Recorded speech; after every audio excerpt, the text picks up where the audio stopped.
So this is a continuation of session 9.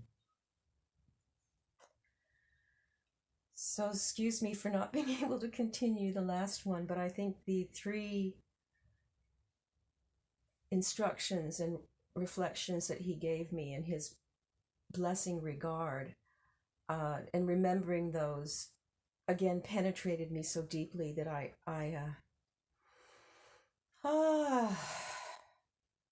mentally and emotionally and physically feel penetrated by it.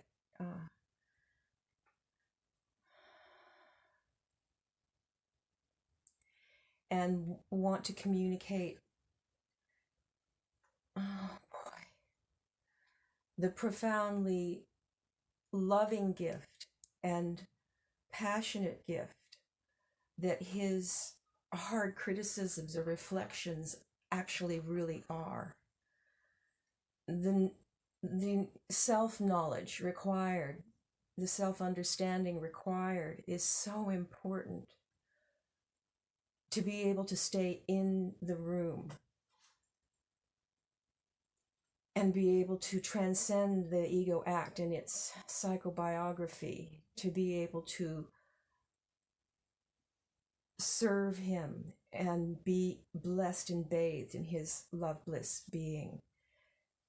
And there is nothing greater, not in terms of hierarchical greatness, but I just mean the magnitude of being able to stay and feel in the space of his being in love bliss. There's just nothing comparable. It is the only sufficiency. So I wanted to read, his instruction about this matter of sin, because he was addressing in me the error of imagery and missing the mark. My missing the mark in relationship to him, and my consistently seeming to do this all the time, and then his disturbance about it in terms of reflecting the magnitude of the importance of it in this sensitivity to the divine reality process. This iconography of Eve is not about sin. It is about the mind. However, mind itself can be understood to be something like sin in the root sense of missing the mark. In the New Testament, the word translated as sin is the Greek hamartia, which was originally an archery term meaning to miss the mark, to be off the target. In other words, to miss the divine event or the divine condition, which is the fundamental problem of mind.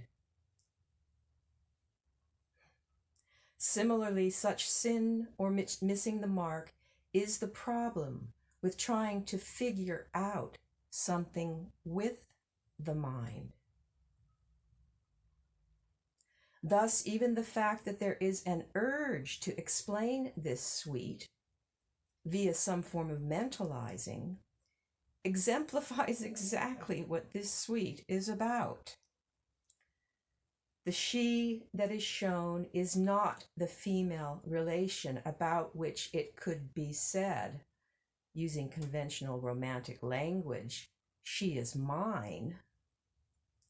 It is a female image shown archetypically to represent the reality that she is mind. And understanding the male figure as a representation of the body, Adam and Eve together represent the body-mind all together.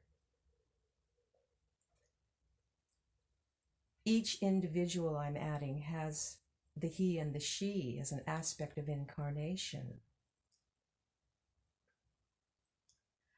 And, beloved, again, and even the two halves of the brain, the two halves of the body, and so forth.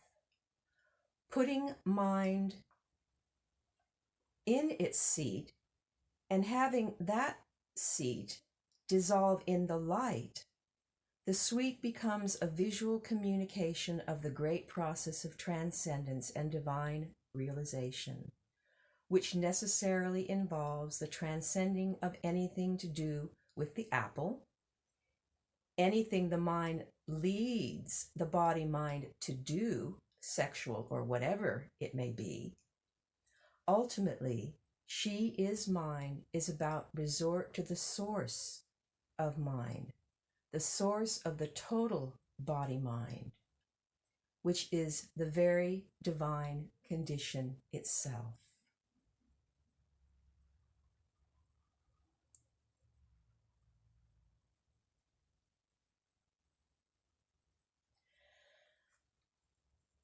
Really significant universal profundities being communicated here about the nature of reality itself. And again, to emphasize what he says here is that I am simply offering you the details of the Leela of Adida, Siddha Adida, how he worked in establishing and creating these agencies, which are direct communications of his transmission, which go beyond even the verbal explanations, the mind, the imagery, the experiences, the duality of the doings of the he and the she, even within the own body mind, the seemingly separate self, and even in the dynamic of relationship and relatedness.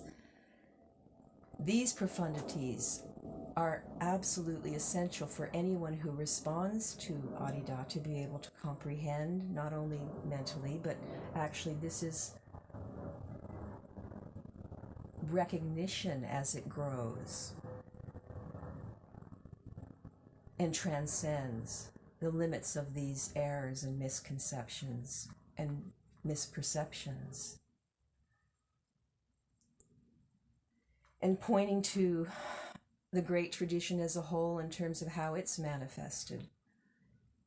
These errors, while still everyone and everything being established always already in reality truth, but not noticing this. Not noticing this that he says here. Eve, or the female figure, is shown sitting in the chair. And then the chair is shown by itself and shown in the light. So the chair is the seat of mind in the right side of the heart. It is therefore a reference to the source of mind, or the divine condition, the light above and beyond, I might add, in terms of his seat above and the seat in the heart. The chair and the light are the reference to God the Father, or God the Creator, imaged in the Garden of Eden story.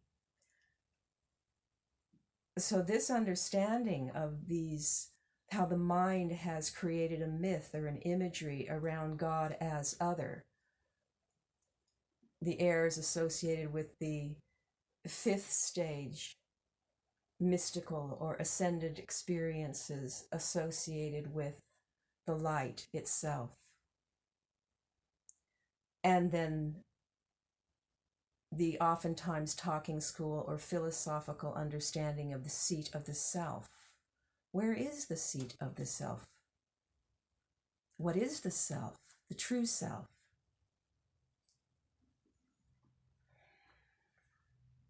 It is not a philosophical proposition of mind. It is not an experiential attainment through energy. It's the he and the she as one and only divine bright self condition that is the source, context, and condition of everything that arises, even the he and she as we seem to be. Consciousness and energy.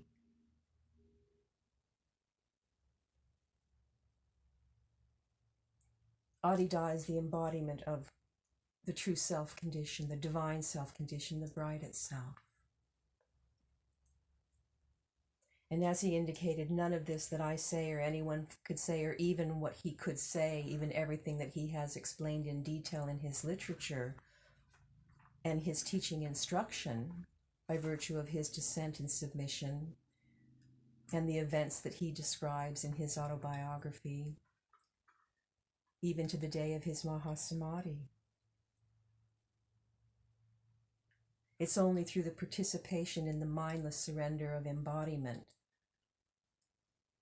to be awakened into this realization of the bright self condition that is true of all and all.